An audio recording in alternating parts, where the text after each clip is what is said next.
Hey, what's up, guys? I just wanted to make a really quick video about the incident that happened in the Olympics. I've been seeing a lot of people talk about it, and I really try not to uh, gossip in on this channel. Like, if you read my channel description, I really don't want to be all into this person said this person said that. My channel is all about edifying believers, and I wanted to share something that I believe is the right way that we as believers need to think about the idea of fighting for the faith or defending the faith. I know that in the book of Jude, it said somewhere that we're supposed to contend for the faith, right? And I also think that that can be misused. Again, this is just something that I really feel in my spirit, because I do believe that sometimes Christians can, in the name of fighting for their faith, actually turn, like, I don't know, maybe aggressive is the wrong word, but like do it from like the wrong place or the wrong intention. Just bear with me here as I'm trying to explain what I'm thinking. Okay, you know how like Peter in the Bible, when he like went and cut off someone's ear, that he didn't, that he was trying to protect Christ, or defend Christ. He cut off someone's ear, and Jesus did not really support that kind of behavior. And like back in the day, there were a lot of atrocities that happened because people were trying to like almost like do it in the name of being Christians, do it to like defend or promote God, and they were actually like committing atrocities, like back in the old days. All right.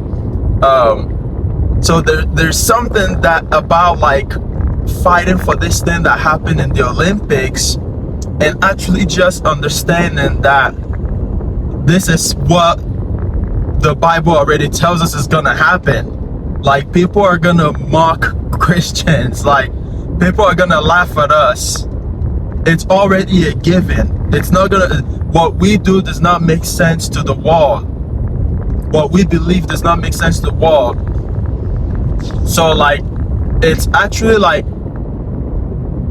pointless, in my opinion at least, to be over here trying to like argue with unbelievers, or like try to like fight back to unbelievers, because in the name of defending the faith. Okay, please bear with me and just try to understand what I'm saying. Again, this is not a salvation issue. This is not a heaven or hell issue in terms of like how we as believers respond to this thing that is going on. Okay, you're not gonna go to hell if you don't respond at all, or if you respond in maybe like the way that was not the best way.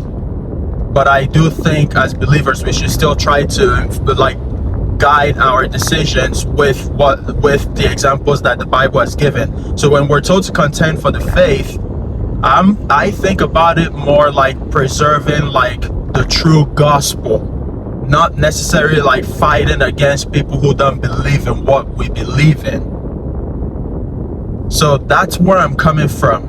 There's no need to be making a statement and this and that to the unbelievers or to the Olympics. That's pointless in my opinion.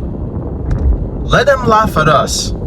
God is the one who's going to deal with them. I think what God is more focused on is that we will actually just remain bold. In fact, we will be bolder for what we believe in. If you want to fight against the Olympics, I think what you could do is actually, if you're a believer or you're an Olympian, you're over there, competing right now, you will actually go up there on the podium and preach the gospel. Like, the way we fight back is to actually like pronounce Jesus even more, not like try to boycott and this and that, you know. Like that's not the way that I think like we should, even like what Elon Musk said about it, yeah, about the situation. Like that's not really like, we're not afraid of Christianity like going away. That's not gonna happen. That's not gonna happen. Like our faith is not gonna go away.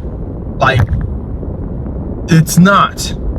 What preserves our faith is God Himself, inspiring people to be bold in the face of adversity, bold and stand for Him, even in the face of death, ridicule, everything. They're gonna stand and proclaim Jesus even more, not cut off someone's ear in retaliation, right? Or do something back in terms of retaliation, you know, boycott the Olympics, or I don't know, take away your funding. All that stuff is pointless. They're athletes who spent, you know, a lot of their life trying to prepare for these Olympics.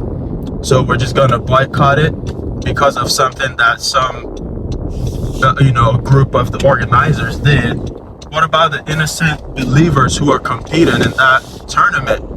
Like, let's not be mixing up our response here. We should not be worried about trying to retaliate or anything like that. I know what I'm saying is contrary to what a lot of people are saying on YouTube. Our response, the right response, is to pronounce Jesus more. If you are at the Olympics right now and you have the opportunity, be bold and pronounce Jesus louder when you get the chance. Okay, that's what you should be doing. All right, so hopefully that makes sense. If you guys have any thoughts on this issue, please let me know. But again, I don't really want to be gossiping and all that stuff. I just want to, because actually I think this is really important for believers. Okay, when someone is coming against your faith, you pronounce Jesus more, just like the apostles did when they were about to be killed. They stood for Christ. They weren't like saying, okay, now all the believers, you know, do this and that to the Romans or whatever in retaliation. Don't pay your taxes anymore because because they hate Christians. No, that's not how you counter it. It's by just being more bold and pronouncing Jesus more. That's the only response that you're supposed to have. You understand? And like loving people more, even though they hate you. Okay? And forget the rage and this and that. That's not what I don't think that's how we're supposed to respond. Alright? Okay, so that's my take on it. God bless you guys. Alright, later.